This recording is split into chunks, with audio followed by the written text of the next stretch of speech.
on the main screen here, he brings back great memories to most of us because Jack Maynard and his wife Sandy have been a part of ACPE for years and years. Jack was coming down with Sandy, and they were spending time with us. And Jack is a security expert.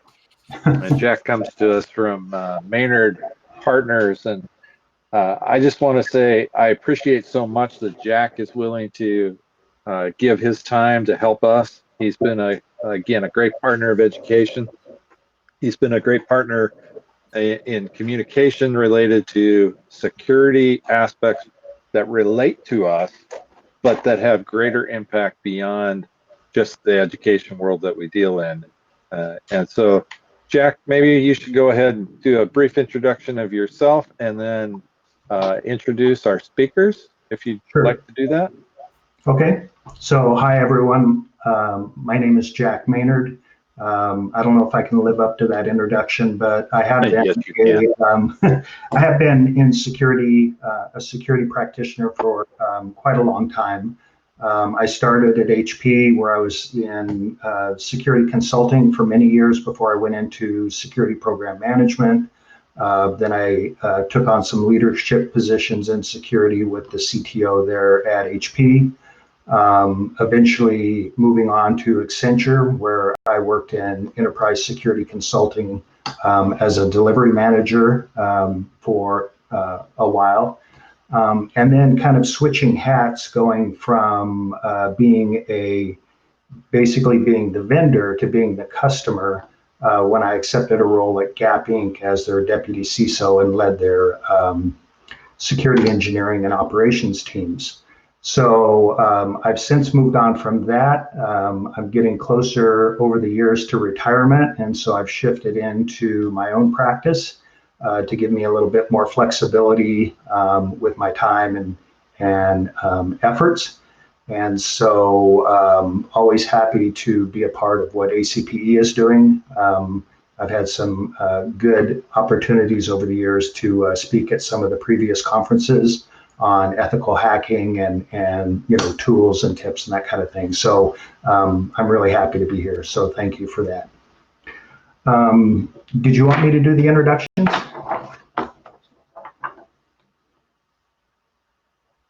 Okay. Yes, Jack, why don't you go ahead and do those introductions? Okay, I will. So today we have panel members. We have three guests of honor on our panel today.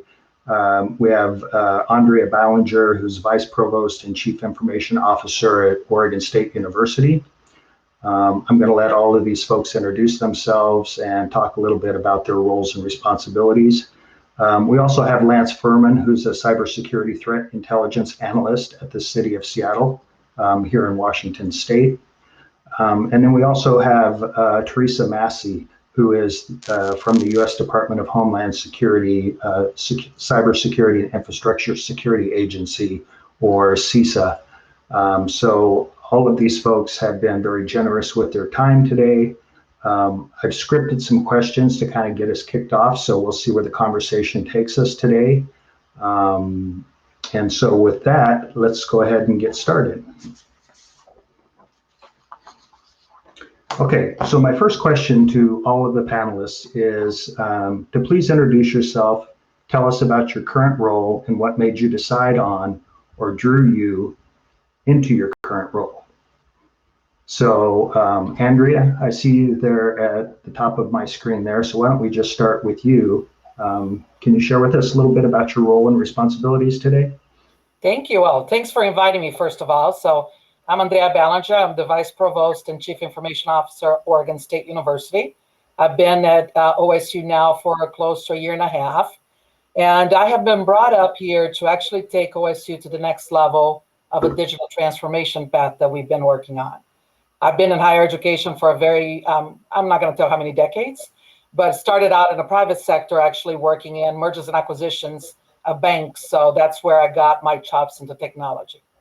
So very interested in continuing to be discussing security, because at the end of the day, that is such a foundation of everything that we do. We cannot go without teaching and educating ourselves and learning from each other. So thank you for having me. All right, thank you very much. I see Teresa's icon is spinning, so I'm not sure if she's live or not. Yeah, she should be. Can you hear me? I can hear you. Okay, I'll give that a moment. Let's move over to Lance. Lance, can you give us an overview of your current role and responsibilities and what got you into that? Sure thing. So my name is Lance Furman. I'm with the, obviously, City of Seattle. I also work in conjunction with the Washington State Fusion Center, and I can answer questions if people don't know what the Fusion Centers are. But I've been in IT for 37 years. Started out as a mainframe programmer. Switched to the first local area network in the state of Washington back in 1984, working with the first 4th generation database language that was available. The first field locking database. From that, went into Oracle DBA, 2 years at the state, 5 years with the county, and the last 30 plus years at the City of Seattle, where I brought the first network into the City of Seattle. From that, about in various roles of managing engineering, managing personnel, equipment, systems. Got an opportunity about 8 years ago to do something over the Fusion Center, which involved monitoring cities and ports who freely gave their data. NetFlow did that and got into information sharing and cyber threat hunting, which this is why you don't see the City of Seattle in the newspapers for being tipped over, is because we do active threat hunting and blocking preemptively. So with that in mind, that's what I've been doing. We'll talk more about that, but hopefully that's on task for you guys. Okay, thank you very much, Lance. So on my side, I'm not hearing or seeing Teresa, but it sounds like everybody else can. So what I'm going to do, okay, so I may or may not know when she's done. You'll have to give me the high sign. I'll give you the heads up. Okay, but Teresa, it's nice to meet you. And could you please give us an overview of your current responsibilities and what interested you and brought you to your current role? Sure. Thank you so much. Happy to participate today. Appreciate the opportunity. I'm Teresa Massey. I'm a cybersecurity advisor with the Department of Homeland Security, Cybersecurity and Infrastructure Security Agency. I've been in security for a very long time. I was the Chief Information Security Officer for the state of Oregon for about 10 years. After that, and prior to that, I was in the private sector. So from the state of Oregon, I was the CISO at the Port of Portland for about 5.5 years, and I joined CISA about 1.5 years ago. One of the things that attracted me to actually working for the feds, this is the first time I've done that, it's an interesting experience, was I really believed in the mission that CISA has, which is to try to help organizations in the private and public sector to improve their cybersecurity posture. And a little bit later, I'll talk about some of the services and programs that we have that I think may be of interest. So thank you. Okay, Jack, you can go to the next one. I'm sure that was really interesting and exciting if I could have heard it. I'm not sure I can log out and log back in as I seem to be the only host, and I don't want to. If you do that, that would stop the meeting. So if you want, you can click on me and promote me from speaker to host, and then that would work. Okay, I'm looking at that.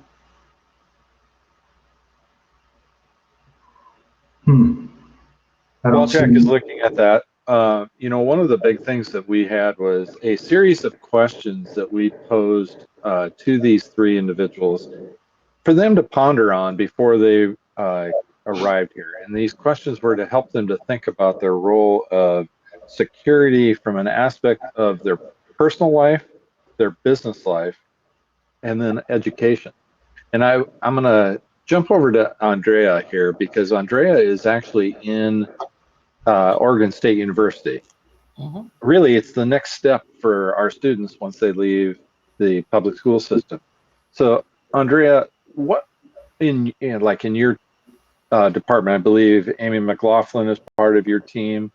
What is it about your IT department and how they operate that takes into security account for new students coming in, growth and development of students, and their understanding of safety online? It's a great question, Mark. And actually, OSU has been working in cybersecurity for a while, but we didn't really materialize a program until we, I'm going to say, stole David McMorris from the state of Oregon to become our first CISO. And now I also stole Amy McLaughlin, as you know, from another department to be part of our group as well. I'm very good at doing that. So when you look at higher education in particular, and a little different than K-12, is that we're really cities. We not only have the school side, we have vet med, we have police, we have an entire administration, we have a bank, we have all kinds, housing, dining. So many different perspectives that collect many business areas that collect a lot of information. So security has to be our life, has to be the foundation by which we operate. And at times we forget that our business in higher education is not unlike our personal business, right? We're always worried about, somebody taking our identity or somebody using, something that they shouldn't be using that is an asset of ours. But when we go to work, we sometimes forget that the same type of due diligence that we do in our personal life has to be taken into account. So the program that we have at OSU really is, from the foundation up, is really based on starting with education and awareness of the communities. You'll be surprised how many students really don't know that there's that much data about them and about their activities when they jump into higher education. Every time they use their card in the housing and dining, every time that they take an asset out of the library, every time they make a payment, all that information is being collected by the institution. And sometimes they don't know, wow, who is managing that? Who is guarding that? And why are you using that for? So it requires that thorough and constant education for the students. For the faculty, we create new information. A lot of the technologies that we're using today were designed and created in higher ed. So we forget that we need to be innovative, we need to be collaborative, we need to be open to the public, but at the same time, be diligent in protecting the assets that we're creating. All that knowledge that is really not just important to us in our research, but for all kinds of people, including the bad actors out there, right? And us as employees, understanding that we have to be careful about protecting the assets, but the operation of the institution needs to continue to take place. So this program, and I'm using that word deliberately, Mark, really is to look from A through Z on all of the interactions that all of these stakeholders have with the institution, and looking for the best places for us to put those protections. Tools, some technologies and processes, and also some education. Very good, Andrea. So Jack, if you want to go ahead and ask Teresa the question that you want to ask her, and then I will let you know when she is done, and we'll move on to Lance. Okay, that sounds great. Teresa, one of the things that I wanted to make sure that we covered today was a good overview of CISA and its role in the Department of Homeland Security. That said, let me see if I can change focus here. There we go. That said, there's a lot of services that your organization and agency offers to the public for low or no cost. So I believe I have a slide that came from Teresa today that I wanted to put up. So if you'll give me just a moment, and then maybe she can speak to that.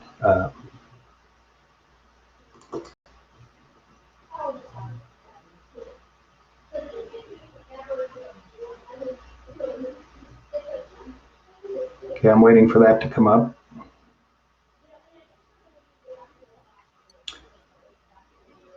I promise it's not me. I have a gigabit connection, so I don't know what's going on. Okay, so here's the slide, one of the slides that was provided by Teresa. So Teresa, do you want to go ahead and speak to this slide now?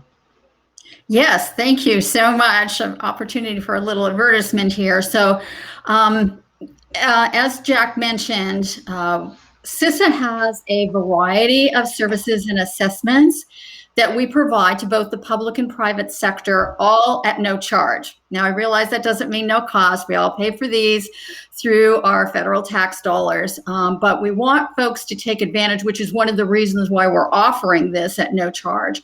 So if I was going to recommend a couple of services that I highly encourage all school districts to take advantage of, is first of all our vulnerability and web application scanning.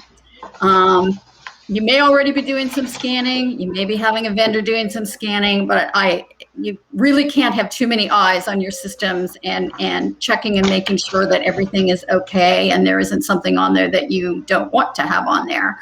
So again, no charge for this. It's a weekly scan. You get a very thorough weekly report that you have the opportunity to take action on. They will rescan and make sure that whatever remediation efforts you've taken have been effective. So first and foremost, sign up for this. This is applicable whether you're a small organization, a mid-size, or a large organization. We have all across the spectrum organizations taking advantage of this, and I have never heard anyone say that they didn't think that this was great and extremely valuable.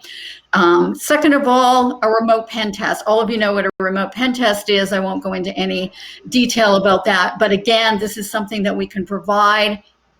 You should be doing this on a regular basis, so please take advantage of it. We also have a phishing campaign assessment. This is not ongoing. This is a 6-week assessment that we do. There's 6 different phishing emails that go out. This is really helpful if you don't have some kind of a phishing program in place already. So again, please take advantage of this. We also have a risk and vulnerability assessment. This includes a pen test. There's also a variety of different kinds of scans that we use. Takes a little while to get on the schedule. These services come out of our CISA headquarters in DC. We have a lot of cyber incident response tabletop exercises. There's a couple of different options here. We have what we call tabletop in a box exercises, a situation manual. We have one on ransomware that folks might be interested in.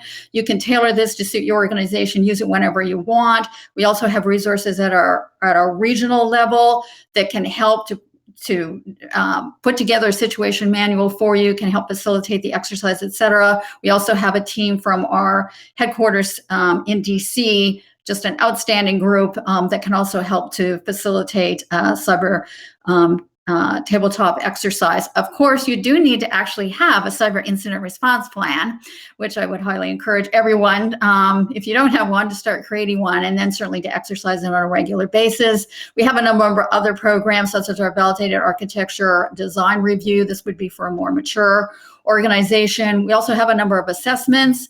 Cyber resilience review. This is very intense. It takes about 6 hours. There's like 300 questions, but it's certainly something I can chat with people about. External dependencies management. This is who's coming into your network. What are they looking at? What kind of security controls do you have in place? What kind of language do you have in your contracts? The cyber resilience review we do have as a self-assessment. So if folks are interested, please send me an email, let me know, and I'll be happy to share the link with you so you can review it before you actually sign up for it. We also have what we call a cyber infrastructure survey, which is also an assessment. It's a little more technical. It's not as involved as the cyber resilience review. And what we call our CSET cybersecurity evaluation tool. Again, this is self-administered, so you can use it whenever you want, change the scenarios. Most folks have found it to be very helpful. So I think somewhere, hopefully they will be able to put my contact information up. Please give me a call. Really want you to take advantage of these services. I think you will find them to be extremely beneficial and very valuable. Thank you, Teresa. I appreciate the time. Jack, you want to go ahead and hit Lance up with your next question there? Okay. Thank you, Teresa. I appreciate it. It was recommended to me to refresh my browser, but I'm kind of hesitant to do that. I don't want the session to fall down for everyone. So if everybody's doing okay, we'll just continue this way for now. Is that all right? That works. Okay. Thank you, Jack. Yep. Okay. switching back over to Lance, let me cue you up here, Lance.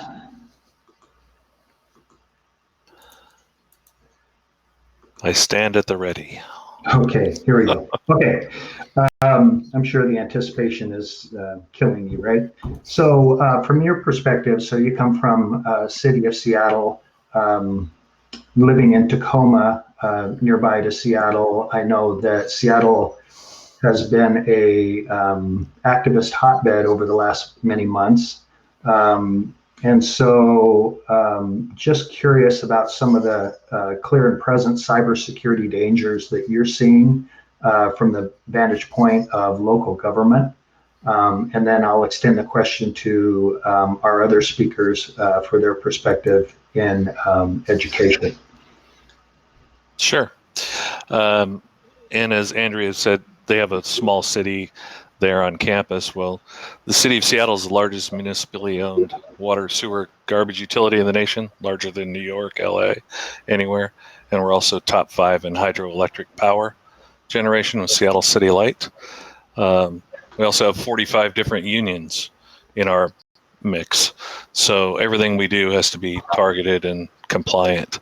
I would say the clear and present danger for schools and for the general populace is the age of all your students and what they trust in Facebook and sharing everything and not having historical knowledge of all the bad that's out there and how it rolls through everything. So with phishing, smishing, and vishing. So, right? So phishing, obviously, we know what that is. Smishing, that's SMS texting that fools people, and vishing is the voicemail, get you to do something. But right now you're in the Facebook generation, the fake news, this, that, all these feeds.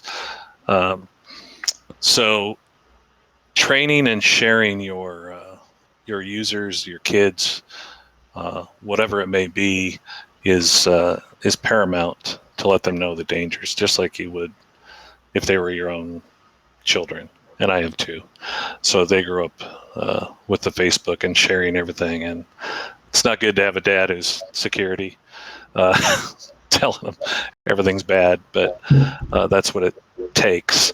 The number one criteria is people during an event, whether it's civil unrest or a natural disaster, are going to scam people. That's going to be pulling on heartstrings, all these type of things that you see. So educating users how to spot a scam, doing all these type of things. What we do is we preemptively also block with all the incoming to our users so they don't have to deal with it. So we know what's historically bad. We know what the scams are. We know what's going on, and we share those out so others can heighten their defenses. And I know Teresa, when she was at Port of Portland, was on my distro as well. And I have tens of universities around the country. So it's important to share the information, share the training, and enlighten the community and do outreach that way. Because it's the Pantene commercial, right? You tell 2 friends, they tell 2 friends, and pretty soon everybody knows that it's a scam and they don't fall for it, and then they'll report stuff back to you. So I don't know if I hit the nail on that particular question or not, Jack. Okay. Yeah, that's good. Thank you very much, Lance.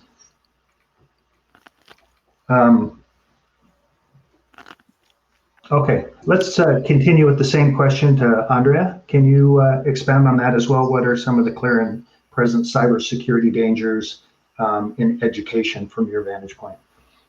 Not anything that we have not talked in for a long time in this business is the Internet of Things, right? Everybody is bringing all kinds of things. The vendors that are putting our HVAC systems are putting smart devices inside of them. We have so much new being connected to our networks that at times is keeping up with it is the danger. We are not always aware of what is being connected and what is being not just collected inside of the whatever the instrumentation is, but also how is it being shared outside. So I worry about that most. But for me, it's also the balance, right, of how much do we keep an eye on and how much do we infringe in privacy. I am very concerned about privacy laws and the lack, the lack of privacy laws in many states. California is way ahead of us. But I'm also very concerned about the extremists on the privacy, of concerns about us collecting the data that we need to do the intelligent, to gain the intelligence and actually act on the things that we need to act on. The bad adversaries have a lot more resources than we all have, especially in the education world. So keeping up with what is going on and figuring out where do you put your resources to try to minimize the sometimes over-reliance on somebody else watching out for you. You're talking about the students, Lance. Yes, they come in, they attach it, and they're very much sharing everything on Facebook and every place else that they're every new application that they come up with. But they're also very concerned about us putting devices or putting tools in their devices to make sure that we protect the data that they have. So I am concerned about those things, and keeping up with it is a difficult thing. And by the way, Teresa, it sounds like we all have connection to you. I just met you, so it's less than 6 degrees of separation is sounding. So needed to say that, so thank you. All right, thank you, Andrea. Teresa, same question to you. If you could give us an overview of what you think are some of the clear and present cybersecurity dangers from your vantage point. Well, and Andrea And again, I and can't hear you, so if Lance someone would certainly give me a heads covered up, that would the be important appreciated. parts. I mean, it just never ends. And I think that, I think what's really important and I think Andrea mentioned this, is to be really careful about partners. We've seen with SolarWinds and the whole exchange, it can come from anywhere. And one of the things that we really want to encourage organizations is to share information and to share it quickly, because somebody's going to be the first, second, third, fourth organization that has some new form of malware or ransomware or whatever. I really want folks to send anything that they're concerned about, or they have any, that they're just worried, send it into to CISA. I mean, we will do a malware analysis, and this is really important because we can advise on what action to take. It may be something where we need to advise a vendor, they need to come out with a patch. It may be something where we're going to send a nationwide alert, so that give folks a heads up what to look for, what to block, whatever action is appropriate. So I think that sharing information is so important now, and I know folks have reservations about sharing with the feds. I totally get that. But what we try to do is aggregate information, not attribute information, and the more that we can share, the faster all of us can take action, because we find out about things sooner than later. So there's just so many avenues, and so bad actors are so creative. Every time you turn around, there's something new that we're dealing with. So the best thing I believe that we can do is try to keep each other informed as quickly as possible. Thank you, Teresa. Jack, go ahead. All right. Thank you very much, Teresa. So let's talk about strategy for just a minute. One of the things in my role when I was deputy CISO was really difficult was building a culture of security. A lot of times folks think that IT security is responsible for security and nobody else really has that role. But we all know how important end users are to the safety of our environments, given phishing and various malware that's drifting around. So I guess my question would be, how do you build a culture of security within your IT department and also across faculty, staff, and students so that security becomes everyone's job? So that said, Andrea, can you kick us off? Absolutely. So I'm one of those individuals that believe that you should never waste a crisis. So every single time, and it happens daily, and Teresa knows that because we use all of SecureIT Services, and we have a lot of other tools too. And we have just been the #1 finding something very recently. Teresa, I don't want to be #1 that way, but we were able to provide the feds with some information on a very new variant that hit us. So with those crises, Jack, what I do is I make it very clear what was impacted, what happened, and then what could have happened had we not taken some preventative steps, and including the visibility, because sometimes we don't have visibility. And it is a hard job because not everybody believes that. Until very recently, even the deans, when I would talk to them about their particular group, and here's what you have, because I provide a report card to them, and say, here's what the vulnerabilities that I see in your college, here's what's going on in research, they would say, well, but they have backup. Well, let me explain how ransomware works, okay? So depending on how you're backing up, the whatever it is, the malware that was put on your system was also on your backup. So do you realize that even though you might feel that you have it, that if the bad guys, the bad actors take over this, that they can take over your backup? And that will be 30 years of your research down the drain, because you can't recover. And so I take advantage that way to educate people. On the IT community is a little different, because we are all about gaming, and gamification works for IT folks. At least in higher education, it works. And also making a competition, a friendly competition between units also works. Mm-hmm. So when we make the vulnerability scans available and we actually put it in dashboards, here's what this college is doing. It's very open to all of the OSU IT. You can say, oh, VetMed is doing really good. I think Susie is listening to me, so I use this example on purpose. So they're doing really good. But then let's look at this college. Oh, they're not doing so good. They have way too many vulnerabilities on the critical side. People start paying attention. Sharing that data starts getting IT people to say, I don't want to be on the bad list. It's like, I think it's a children's thing, right? The Santa Claus, we don't want to be on the bad list. They start actually acting on the things that you need to. But more importantly, they start doing the things that are natural to all of us, and it becomes everybody's job. Not just the leaders, not just the people that have security in their titles, but everybody. Patching, doing best practices, making sure that you don't give more access than it is necessary for somebody to do their job, making sure that you have the firewalls updated, make sure that the collaborative environments that you have are really for the people that you think they are.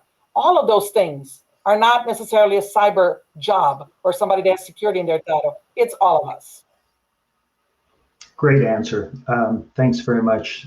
So some of the things that came to mind to me as you were speaking were one of the tools that we use to kind of get everyone pointed in the same direction was to embed security champions into various parts of the business to help champion, obviously from the name security champions, champion security within groups. So many times end user groups don't know exactly whether they should be doing something or not.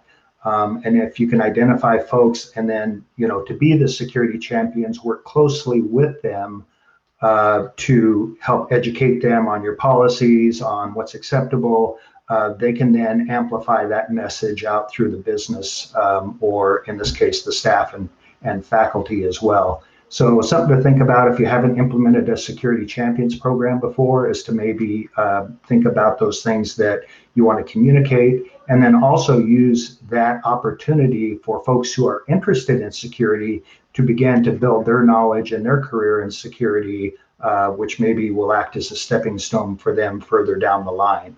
So that's worked out really well for us on the corporate side.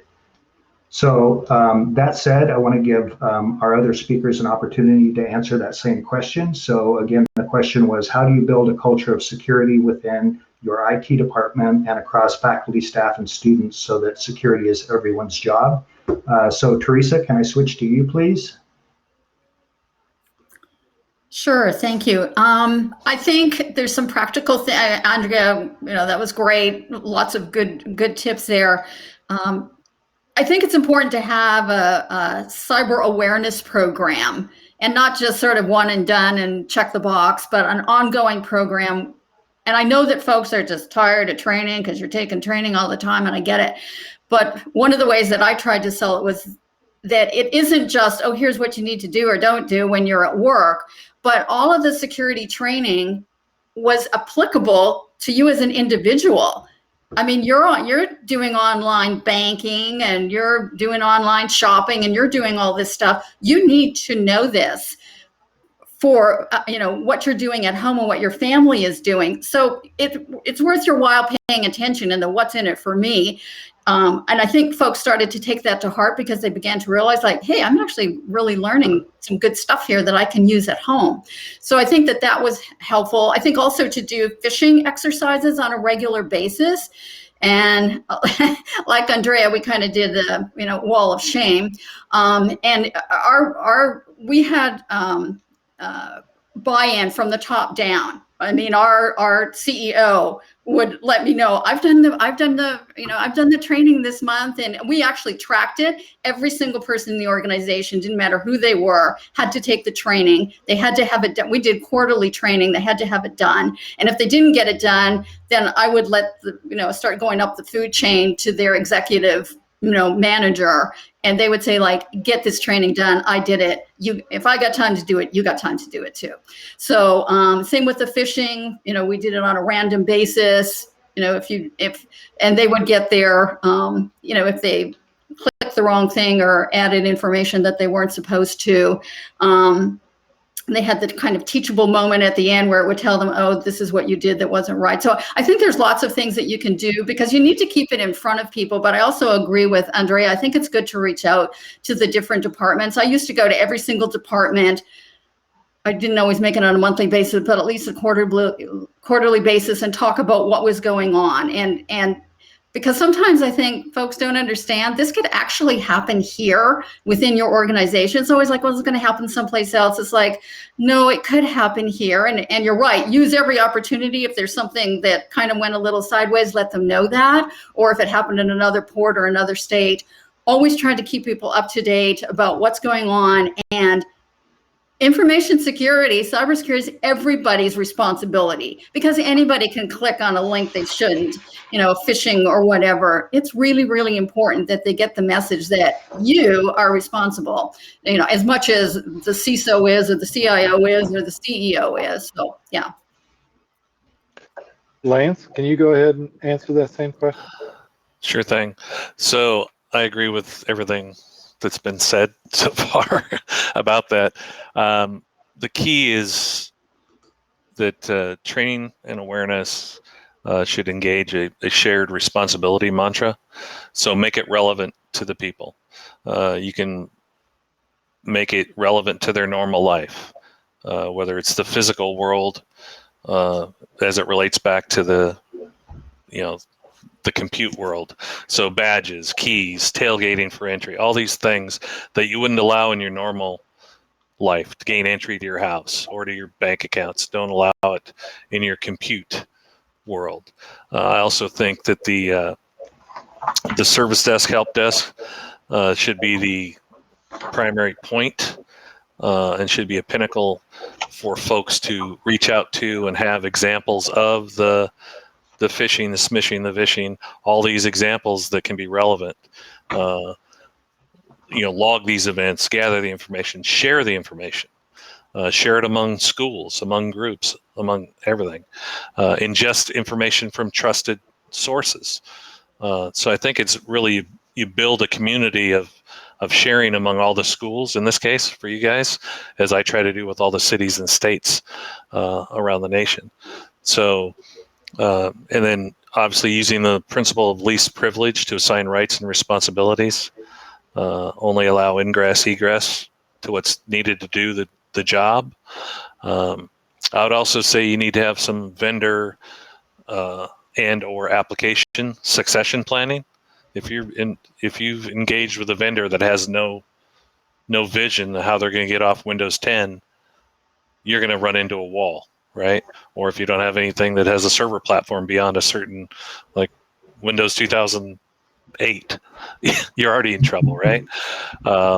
Also enabling multi-factor authentication for all your accounts wherever possible. And I'd warn against Microsoft Authenticator because it doesn't have telemetry built into it. So it just tells people that somebody's trying to log into their account, but it doesn't tell from where. As opposed to where your Netflix tells you, hey, there's a new login from California or Australia or wherever.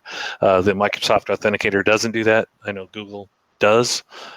But we've made a request for them to change that, so they actually say where it's coming from. So, because people have so many devices now that they just say yes. It must be one of my devices requesting access.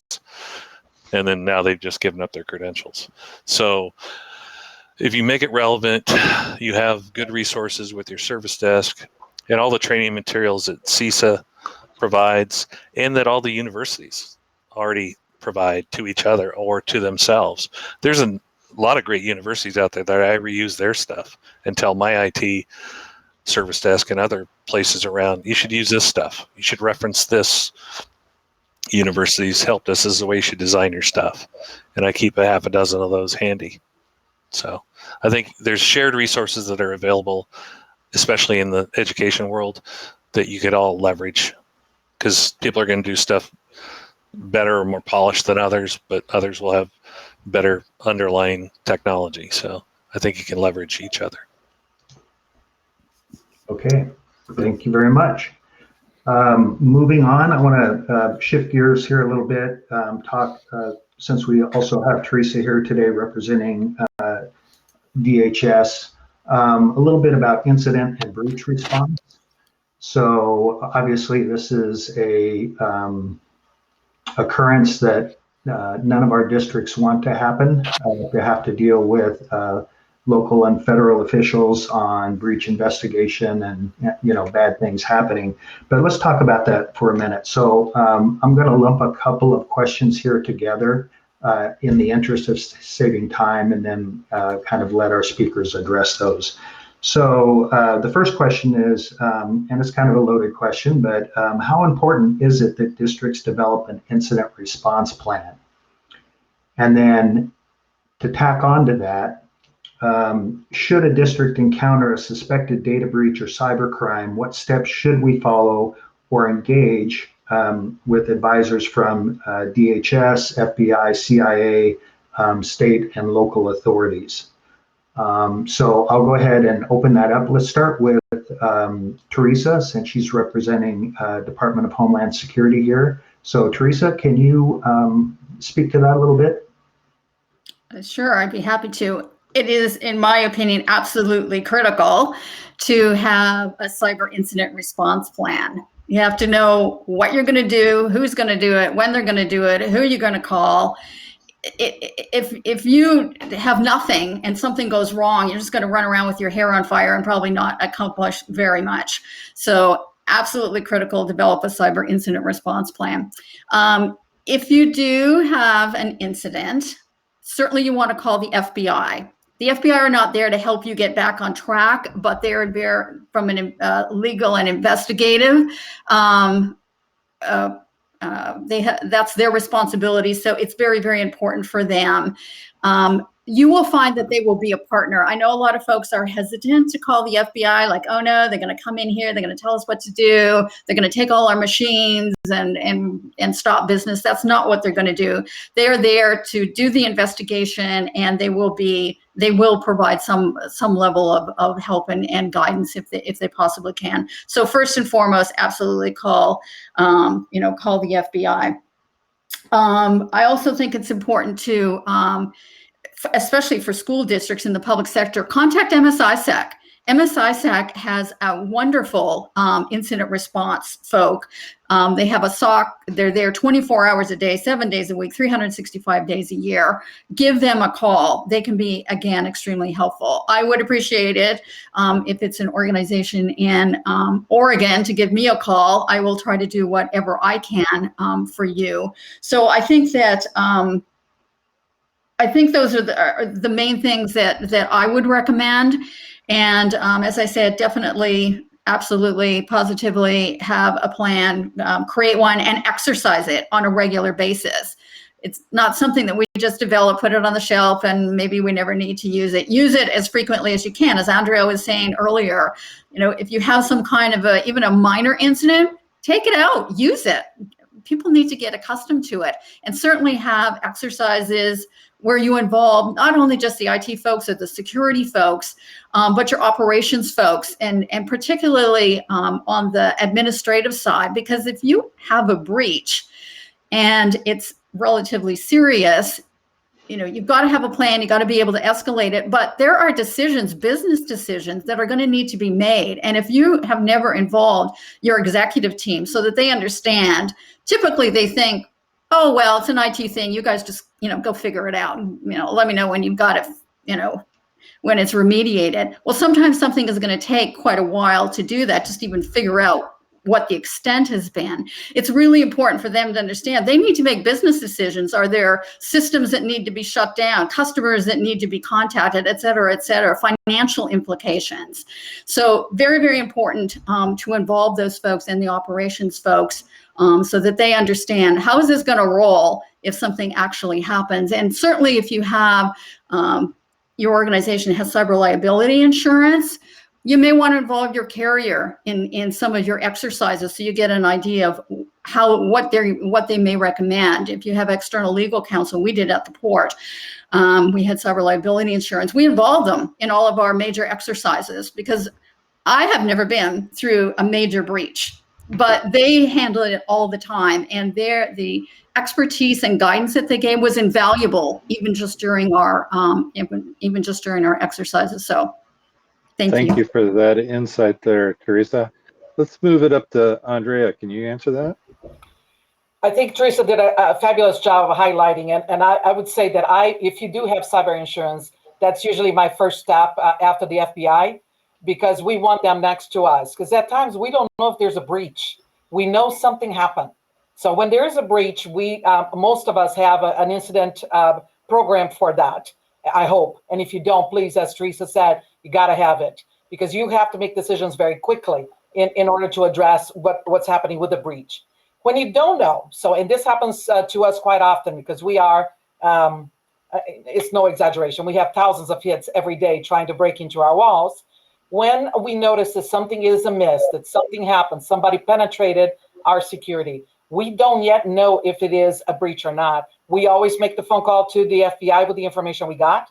We always let MIS-SEC, you know who I'm talking about, Teresa, know about it.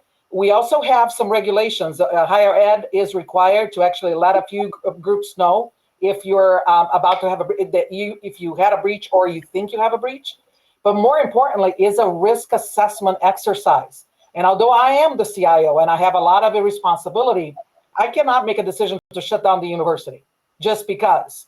So I have to have some protocols by which I have to follow and not stop us from doing our job as IT people to secure the boundaries that we can, or remove people that shouldn't be there and we know that they shouldn't be there.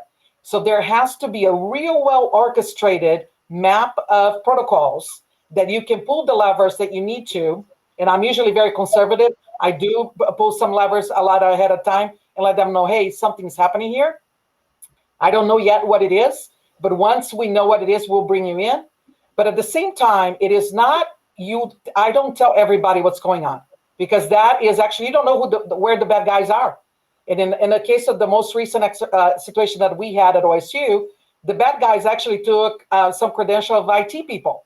So if I was communicating broadly with IT people, how do I know that I'm communicating with my team versus the adversaries? So be aware of that too. These protocols are about risk assessment, and we need to think in terms of the business first while doing our job, using all of the tools, processes, and people that we have to try to mitigate the problem at hand while we are exercising those protocols and making sure the institution is ready for you to shut the university or your institution if you have to.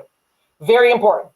Also, the cyber insurance is very important for me because not only do they provide that advice, but because we have insurance in case something happens, they are also guiding us. Look, you have not gone deep enough on this area. So if we get to a place where you have a breach, you need to be able to prove that we've done X, Y, and Z. So they are reminding you of what you have to have on an ongoing basis, which helps when you're actually making a claim to get some of the insurance money back to you. Great. Thank you, Teresa. Oh, I'm sorry. Thank you, Andrea. Lance, want to give you a chance to speak a little bit about the incident response plan for City of Seattle and how important you feel that is as well. Oh, sure. In the generic sense of what we were just talking about, incident response plan, it's very important to have one. as they said. And dovetailing on what Andrea said about cyber insurance, you need to be clear what your cyber insurer allows you to do, whether it's contact law enforcement or not.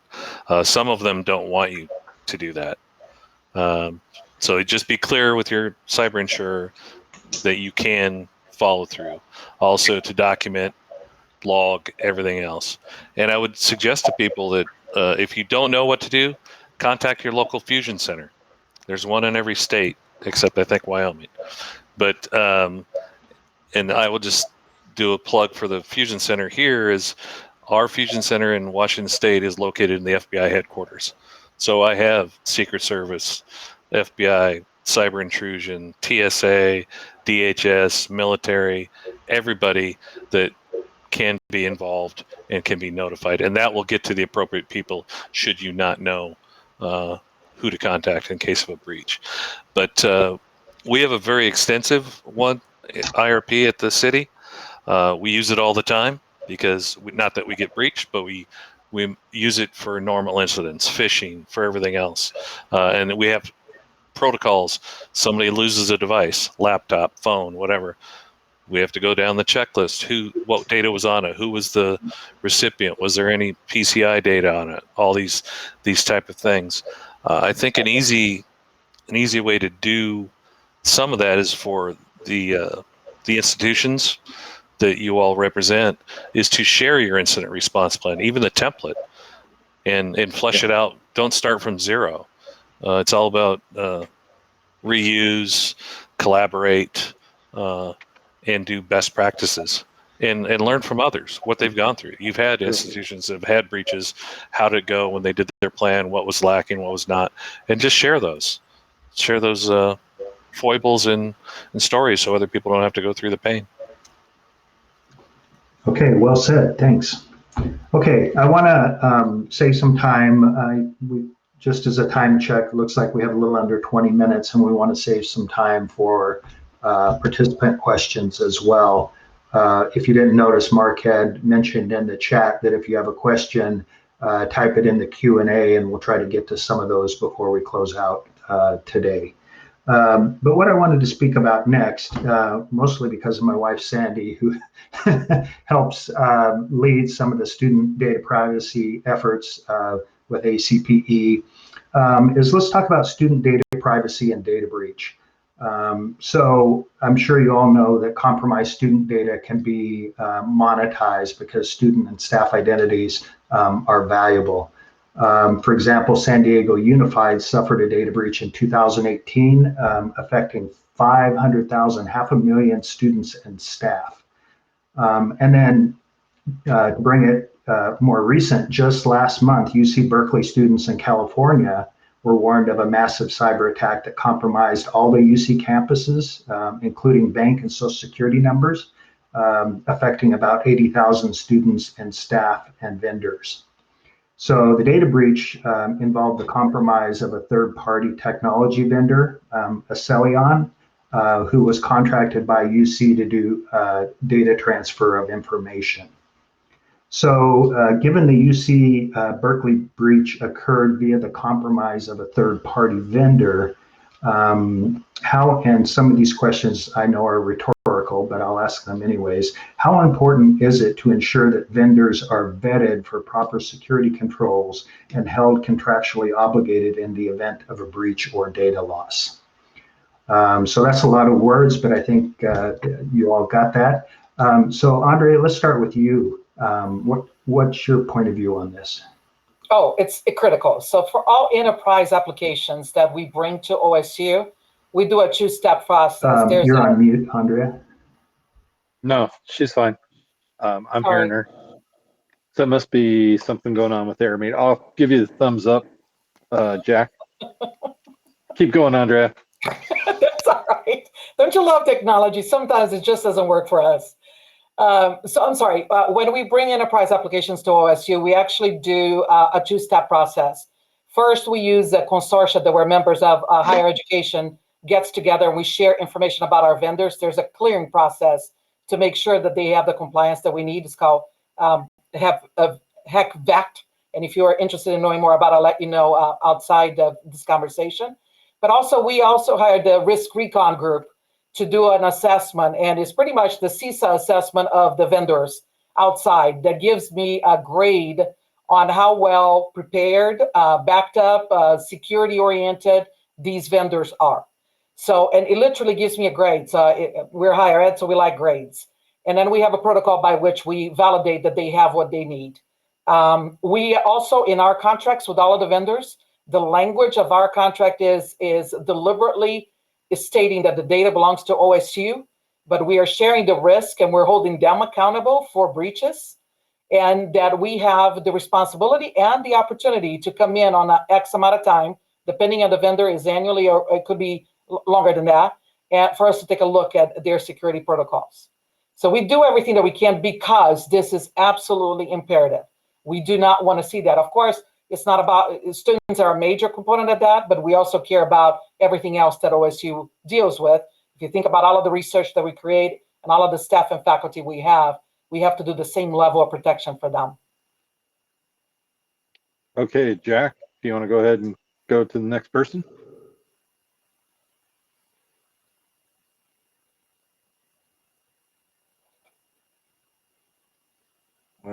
Now we're not hearing Jack.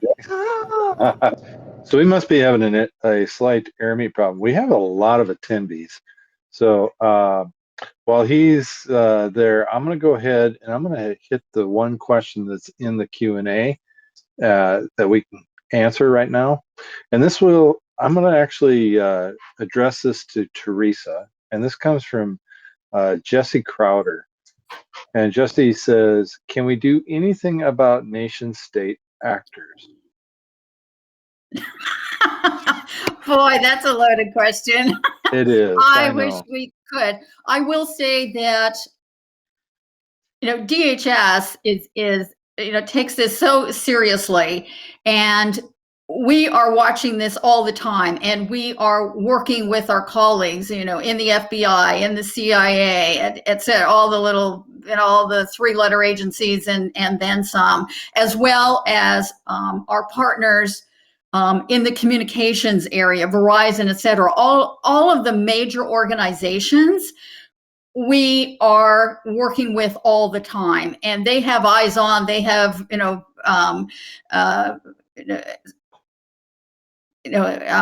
substations or whatever in all of these different countries. We are pulling this information in on a 24-hour basis.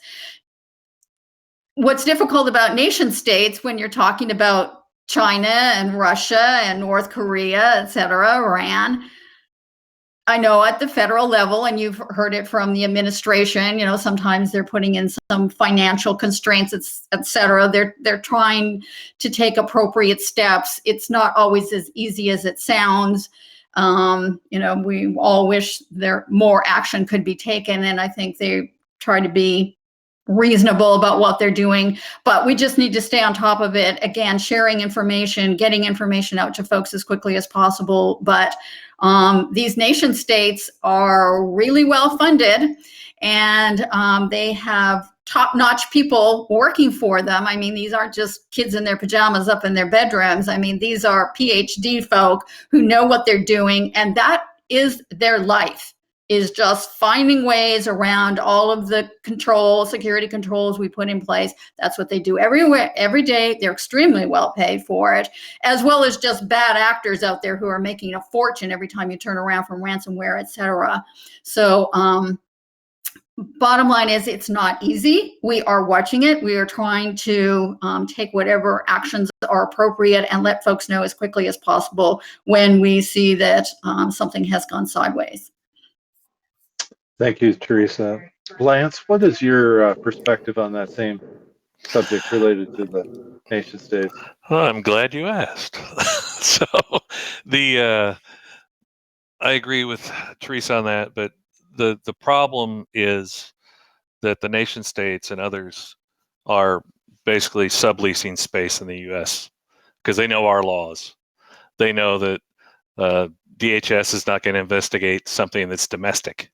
So if I sublease an IP space from Anywhere Stan to GoDaddy, they can't investigate it because it's a U.S. and they registered as a U.S. person. They can't investigate it. So the best way to do that is in the cyber distro and blocking those things preemptively. You know who the actor is. You block their range so they never get ingress to get to their secondary point, right? So you can't traverse to them. So pre-blocking these, if you have the ability, we don't at the City of Seattle because we have partner cities all over the United States and Russia and China and everywhere in the world. We have a partner city. So I can't block known bad parts of the internet that way. We have to be surgical in it, but none of my 14,000 users needs to visit a Russian telecom. So I can take that whole Russian telecom out, right? So now my users don't need to go there. So preemptive blocking, not allow ingress, egress to that is the one way to combat it. And then to share that information out as well. I personally feel the ISPs should be doing more than they are because they are the hosts of bad. They know it's bad, but they're making money. And Mark, you and I talked about Limestone in the past. So for 6 months, if people aren't familiar, Cisco Talos FBI took down. A lot of support for the vendors to make this possible. And I'm looking forward to seeing Travis that's not me. and Steve and the rest of the ActivePoint team. Okay. So what he said was not relevant to what I was saying. So, but the ISPs should be doing more, and I'm hopeful with the new CISA and directives from this administration that there may be more put upon them, just like hosting bad websites that are just conduits to credential stealing, to manipulated. They're just out-of-date websites that people are using, and they have no idea they're being used to store credentials or to be a hop in another nation-state actor's world. The ISP knows that the website's not up to date, knows it's being used for malicious code, and they do nothing because they're still making money. If they're getting money off the hits to that host, there's no incentive. And don't be fooled. Microsoft, Amazon, Google are no different. They don't take down known bad stuff for weeks. You tell them it's a bad SharePoint site or something that's being used for this, that, or it's an Amazon Share or an S3 bucket or a Google Docs, or they are non-reactive. They'll keep it up for weeks. So we need to do more as a society to leverage each other's knowledge and share it out. That would be that's the way you get around them.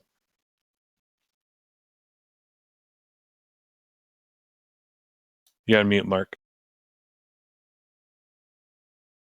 Jack, can I have you try your mic? See if I can hear you. Yeah, I'm not getting anything from Jack. Okay, Jack, I'm gonna let you stand there, sit there. I'm gonna go ahead and I'm gonna add a couple things and then see where we can go.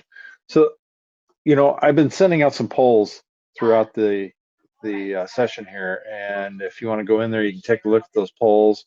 It's related to do you need information regarding 2FA?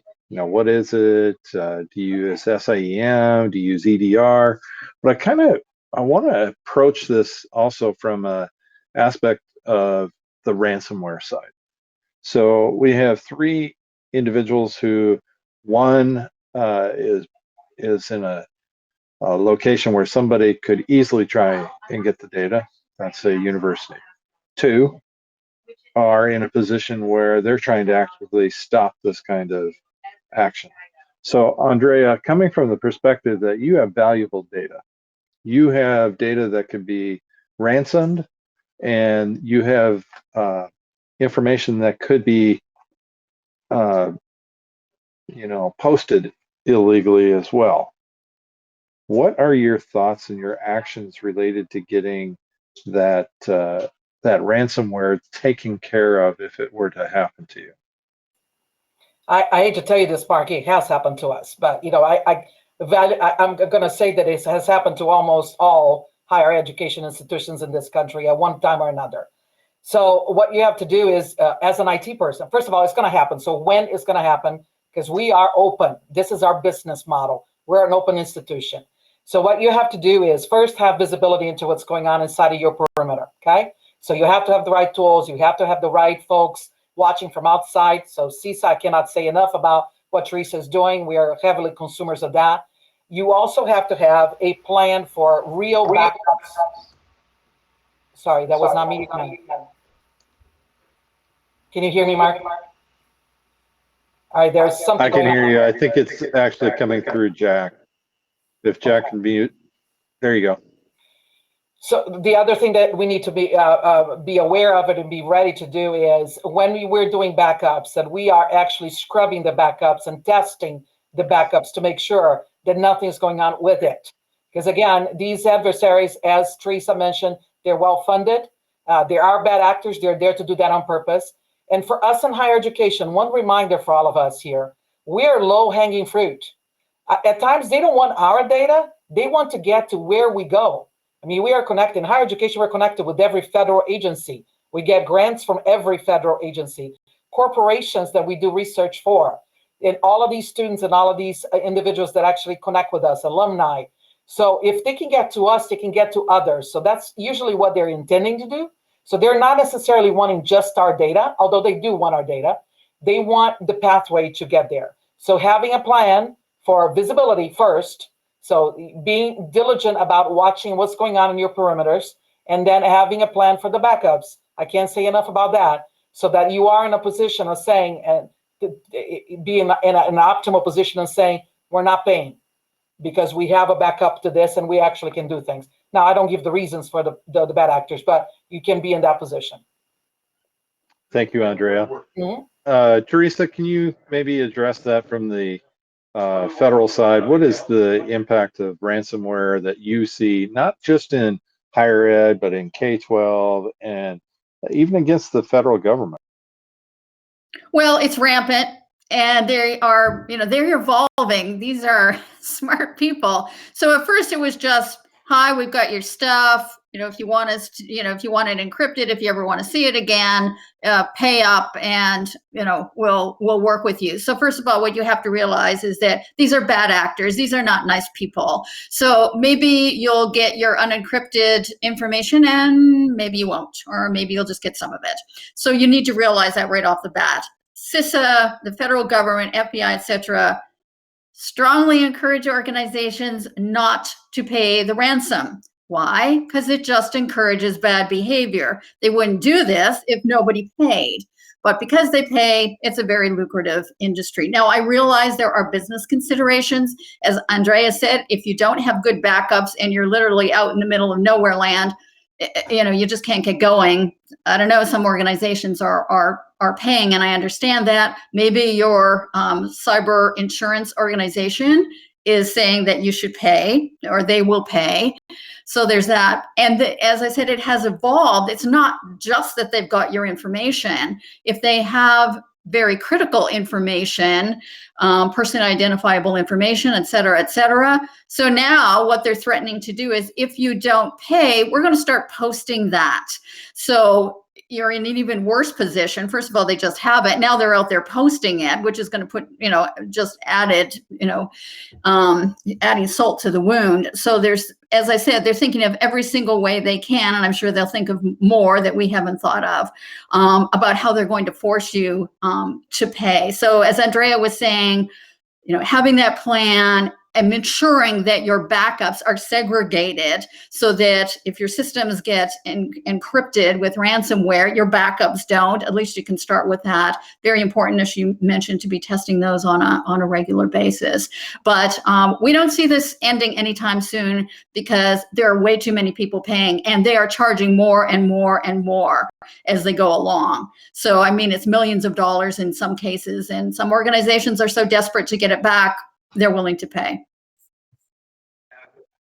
Well, very good. I hate to really shut this one down, because we're really starting to get into some meat of conversations here. But I want to say, Jack, thank you so much. Again, you are a partner, a friend. You are a valued member of our environment from the K-12 area. We thank you for that. Lance, I found you by accident inside this and this process, and I thank you for coming in. Teresa, you stepped in because my contacts at the FBI and DHS had changed so much in the last year because of COVID, and thank you for that. And then Andrea, you were a great recommendation that came out of Teresa. But most of all, I want to thank our attendees, and I also want to thank our vendor. We had Palo Alto, who was scheduled to be here to be the vendor for this. I reached out to see where they were. I didn't get a response back on them, but I want to talk about the Palo Alto Networks company. We have Emily Brown, looks like Ann Gonzalez, and somebody named Lamb, and Taylor Roden. They are a sponsor. They are a platinum sponsor for us, and they have a booth. And I would encourage you to get out there to meet them, to talk with them, because I think it's an opportunity for you to see some of their tools. Highline uses Palo Alto, and I would encourage all of you, if you get the opportunity, to use them to be able to show your purchasing power as well with our vendors. So with that, I'm going to go ahead and close this session. Joe, if you could push the button for me, that I would appreciate it. Have a great day. We've been on the clock for. I thought everybody would enjoy the after show, but thanks again, everyone. Is it that long? Okay. If you speakers want to stay on, we can talk in a minute after Joe closes.